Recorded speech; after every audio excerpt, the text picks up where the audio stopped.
Operation Domination is underway. The ultimate game plan to dominate your NFL experience. With your hosts, Dan Maiden. But what's more impressive to me about the Case Thornton. Yeah, I mean, I gotta get Chris Dowhouse. Get him, Chase. Get him, Chase. And Adam. No, not necessarily, but it's again the same. Don't hope to win. Be great and dominate. I want to dive right into these wide receivers. And now I'm going to kick this right over to you. Davante Adams, you have him at wide receiver 9. You mentioned him earlier. You're big on him, even though, I mean, last year, he had all the volume last year. Wasn't still great for him. So what makes you more confident this year?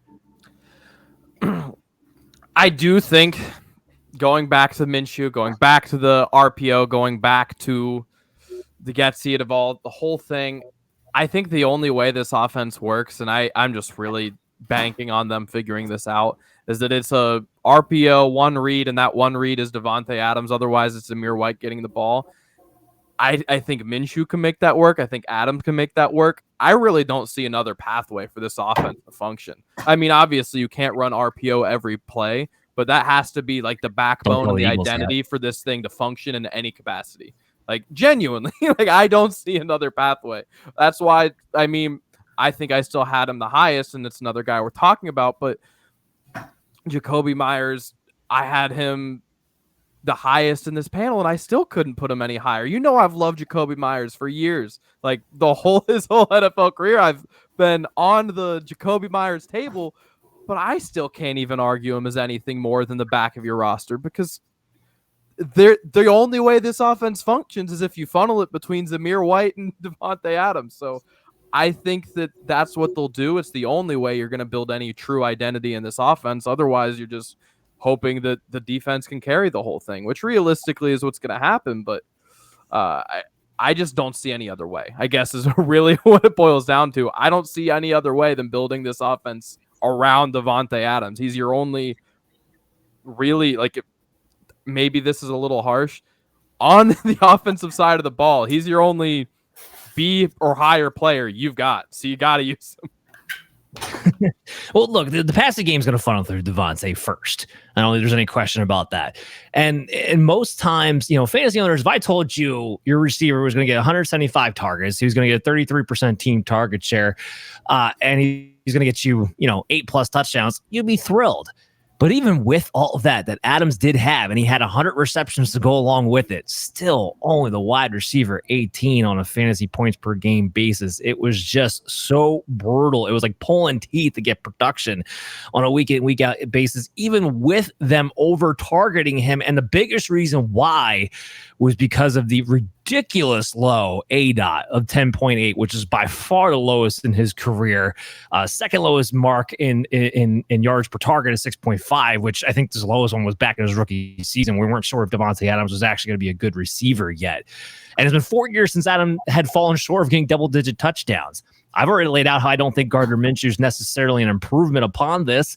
The only thing I think Adams has going for him is that, well, you get Luke Getsy, who did have success with you, featuring you in the past. That's the only silver lining I could find. As far as the Myers thing, the biggest thing I think that hurts Myers is not so much the offense as Brock Bowers coming into play and running around the same routes. That's why I'm not as big on Myers. Greg, give me your quick thoughts on Davante Adams. I think he's a star. I think he's quarterback proof. And I do think Minshew's going to start and be better for him than O'Connell, because 6 years experience is better than one. And bottom line is that he's seen more in his time.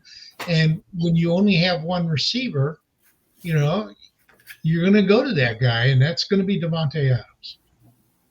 Yeah, wasn't quarterback proof last year, so we'll have to see. I mean, it wasn't terrible. It was wide receiver 2, but for ADP wise, for where he finished is what the disappointment comes in. Yeah, but Dan, most leagues start 3 wide receivers, or at least 2 with a couple flexes.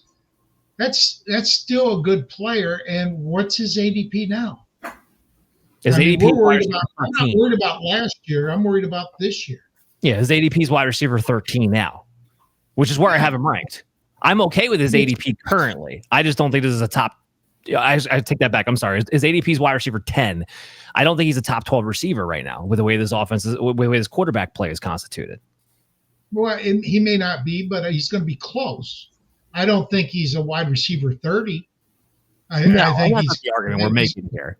Remember, we're talking about but that's my point is when you're drafting these guys, whether they finish 10 or 14, doesn't matter. They're still starters. Sure, They're still a starter on your fantasy squad. And he's going to be a starter for somebody's fantasy squad.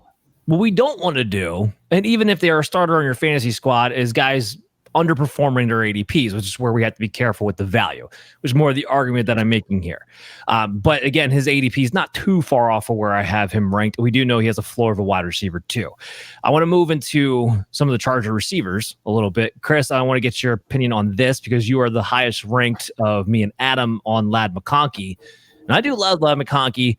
I want to have the cojones that you do to put him in the top 36. Part of my issue, and I want Chris, I want to see if you agree or disagree with this. Part of my issue is that the closest example I think we saw was Marquise Brown with Greg Roman, right? His rookie year, 2019, Marquise Brown outside of Mark Andrews was the number one wide receiver on that team, even as a rookie. And he still had actually a 27% target share. The problem was it's a Greg Roman offense, and a 27% target share only led to 71 targets on the season. So you're talking about probably the equivalent of like a 17% target share on another team. Again, like McConkey a lot as a rookie, but what is his volume really? And is he definitely the number one receiver in your book for this team? Well, I mean, I think eventually becomes number one receiver for this team. I don't know if he starts with the season as such. I don't disrespect Josh Palmer. I think Josh Palmer is a competent receiver, and he's got a rapport with Justin Herbert off the bat. So I think that'll pay some dividends. But overall, I think Ladd McConkey is a replacement for Keenan Allen. We saw much Justin Herbert love throwing to Keenan Allen over the last few years. We also know that looking at Greg Roman, he talked about the Ravens days. Let's highlight the 49ers and Bills days when he had a receiver one in Greg Roman's offense.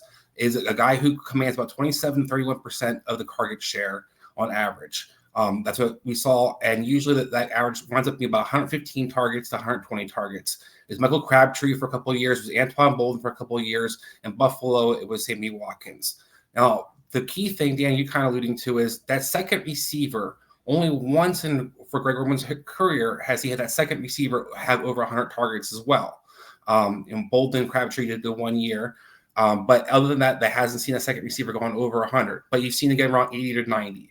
I say all that because as receiver one, if Ladd McConkey takes that role by the end of this season, sees about 115 to 120 targets, the 27 to 31% target share, which is the receiver one sees in Greg Roman's offense, that's going to be a guy who's going to probably follow the top 36 for you and has more upside for that because I think a guy who's very talented, you can line up inside, outside, you can move around and be an end zone, a red zone threat as well.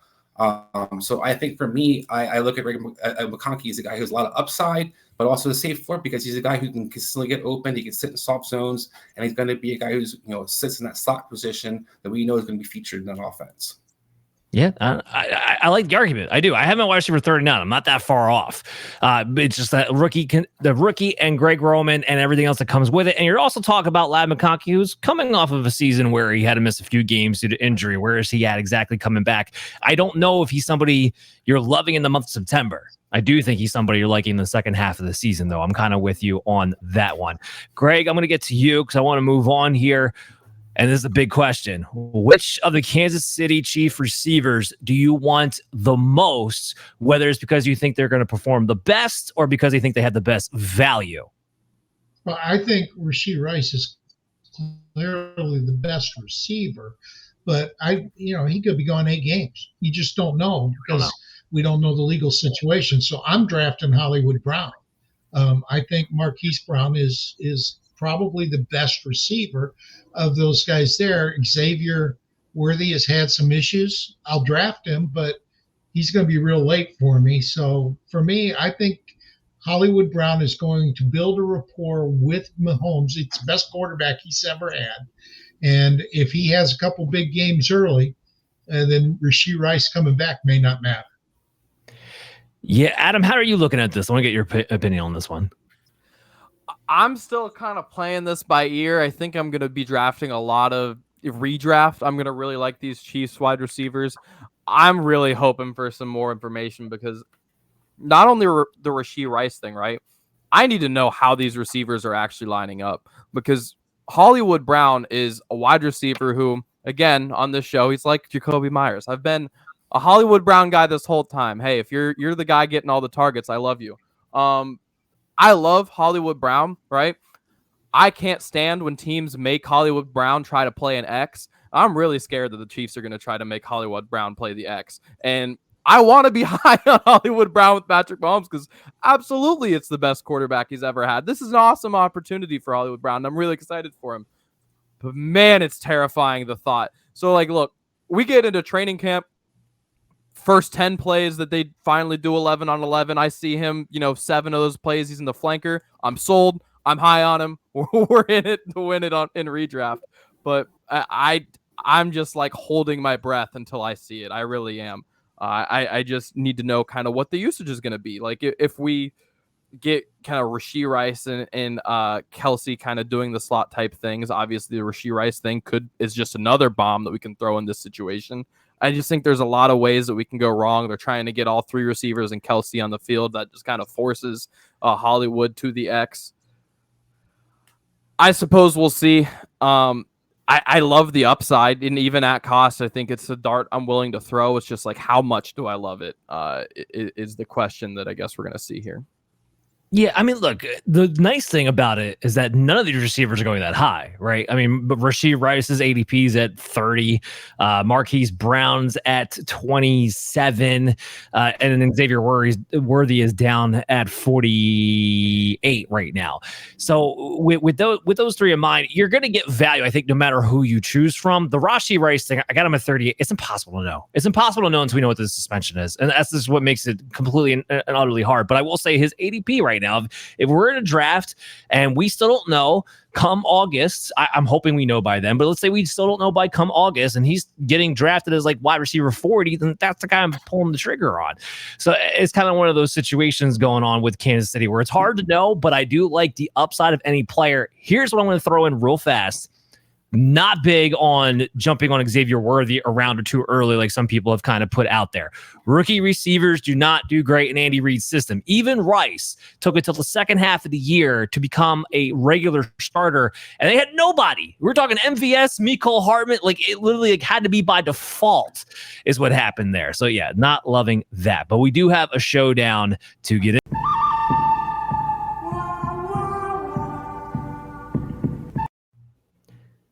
It's Chris and I, again, battling over Courtland Sutton this time. And we have a much wider gap in this one. So Chris has Courtland Sutton ranked at wide receiver 38. I have him at wide receiver 54. Greg, you're going to go ahead and judge this. Chris, go ahead and make your argument why Sutton is still a borderline bottom end wide receiver 3. Look, I know everybody's going to talk about touchdown regression for Courtland Sutton. He scored 10 touchdowns last year. It's going to be impossible for him to score 10 touchdowns again this year. But when we start talking about the regression, let's not go too crazy where it should probably maybe fall a couple touchdowns, maybe 6, 7, 8 range. That's not out of realistic that he can score 7 or 8 touchdowns. It's not crazy. Courtland Sutton scores 7 or 8 touchdowns. But what could also happen for Courtland Sutton is he could have more than 800 or 700 something yards last year. I think Courtland Sutton right now is the only receiver that we know that's going to be on the field for sure on this Denver offense. We saw Marvin Mims be a guy who, we thought was going to be rotated in and out last year, but we don't really know his roles. That's what it's going to be. They went out and got more guys like they did the backfield at receiver. And as long as Courtland Sutton doesn't get himself traded or doesn't hold out through the regular season, he's going to be that number receiver 1. I'm not a Bo Nix fan. I'm not going to sit here and preach that Bo Nix is going to be good. But usually the rookie quarterback throws to the receiver 1. That's usually their primary read. That's usually who they pepper with the most targets. That's usually who they look for in a red zone. That's usually their safety blanket. It's also the guy that they're going to look for that when you have a Bo Nix and, Courtland Sutton, it's going to be an offense that's very simplified, I think. We saw this kind of happen with Teddy Bridgewater and Michael Thomas back in New Orleans. It was an explosive offense, but it was set up very simply that we run the ball and we throw 7 or 8 yard passes to our big, tall receiver. Courtland Sutton's probably going to be that guy. I know Tony Franklin. It was a guy that was, drafted, but we saw. I bring him up because I think not necessarily we could do this year, but we saw Bo Nix have, actual success going to Tony Franklin in college. Courtland Sutton has a similar skill set in a sense where he's a guy, a big, long, lanky guy. He's able to stretch the field, a guy who's able to attack the ball when it's in the air. So I think there's a lot of things that kind of add up decently for Courtland Sutton. I'm not saying he's going to be a guy that's, going to be a world beater, but 38, I think, is pretty fair for a receiver one on this roster.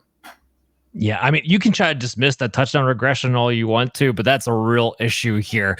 10 touchdowns last season. His previous high was 6 in his career. And even with the 10 touchdown season, was still only the wide receiver 36. So he needed a normal amount of scores in order to even put himself as a top 3 wide receiver. And you're only ranking him 2 spots lower. If he does, he also didn't play 2 games within the season. Down to 6. We're not talking about lower. We're talking about 6 touchdowns of where he was before. He didn't have 100 targets. He didn't even have 800 yards. He's never had more than 900 yards in a single season. He has had 1,000 yards in a season before. 2019. I'm sorry. He hasn't more than 900 yards since 2019. So it's been 5 years since he's even had more than 900 yards. That was my stat there. My correction. My bad on that one. But in last year, you have Russell Wilson, who has a history of throwing bombs, throwing red zone targets to an outside perimeter wide receiver. Bo Nix doesn't have that history. He's called Captain Checkdown for a reason coming out of college. Troy Franklin, most of his targets were intermediate over the middle. I don't know when Courtland Sutton hasn't been running the route tree in forever, and he sure as hell didn't do it last year with Sean Payton either. He made him an X receiver and kept him out there on the perimeter. I don't like that for Bo Nix at all whatsoever. I don't see him being able to replicate his obscene touchdown rate from last season. He doesn't have much of a higher ceiling than 100 targets and 800 yards, no matter who the quarterback has been for the majority of his career outside of 1 year, and he hasn't been that guy in 5 seasons. Great, go ahead and judge. Okay, well, I do believe you both made good points. All right.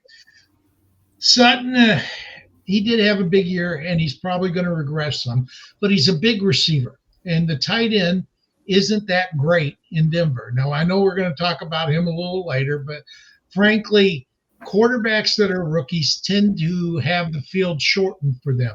A lot of times they only read half the field rather than the full field, and they tend to focus on one receiver. So a lot of it's going to depend on whether Sutton is the one receiver that they focus on. I kind of like Mims, but he's going to be, if things hold true, he'll be the return guy.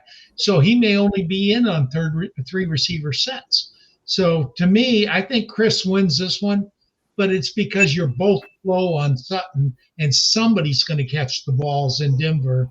And so I think Sutton is probably going to be the wide receiver 1 in Denver, but I don't think anybody's going to go out of their way to draft him early. So Chris, you win, but it's not a smashing victory because, I mean, what, you said 38 for him? So it's not like you're expecting him to be a top 12 guy. No, but even at 38, I mean, who else? We got other guys going in that draft. We have Deontay Johnson, DeAndre Hopkins, Rashee Rice, Christian Watson, Jordan Addison, Ladd McConkey. Those are guys being drafted in that territory. There's no way you're drafting Courtland Sutton over any one of those guys I just mentioned. No chance. I would. Over who? Rashee Rice. You don't know if he's going to miss half the year. I mean, right now you're taking a huge risk drafting Rashee Rice at any point. I would. Again, volume is the key. Opportunity is king in fantasy football. Who is going to take the opportunities away from Sutton in your mind, Dan? I don't think there's many opportunities to do it. Sutton's been the number 1 receiver multiple years, and yet has nothing to really show for it outside of 2019. Well, how did he finish last year? Wide receiver 36 off of an abnormal amount of touchdowns. Yeah, but he finished wide receiver 36. How did he finish in 2019? I'd have to look that up real fast. But I'm also going to add he had Russell Wilson throwing him the ball, not a rookie quarterback. You're right, he did. You're right, he did. And what did Russell Wilson do that Bo Nix probably won't do? Throw deep balls and throw perimeter. He spread the ball around. Well, he didn't spread the ball around that much last year. Russell Wilson didn't spread the ball out that much last year. It was still consolidated who the ball was going to. But neither here nor there. Chris gets the debate win here. We got to move on and let's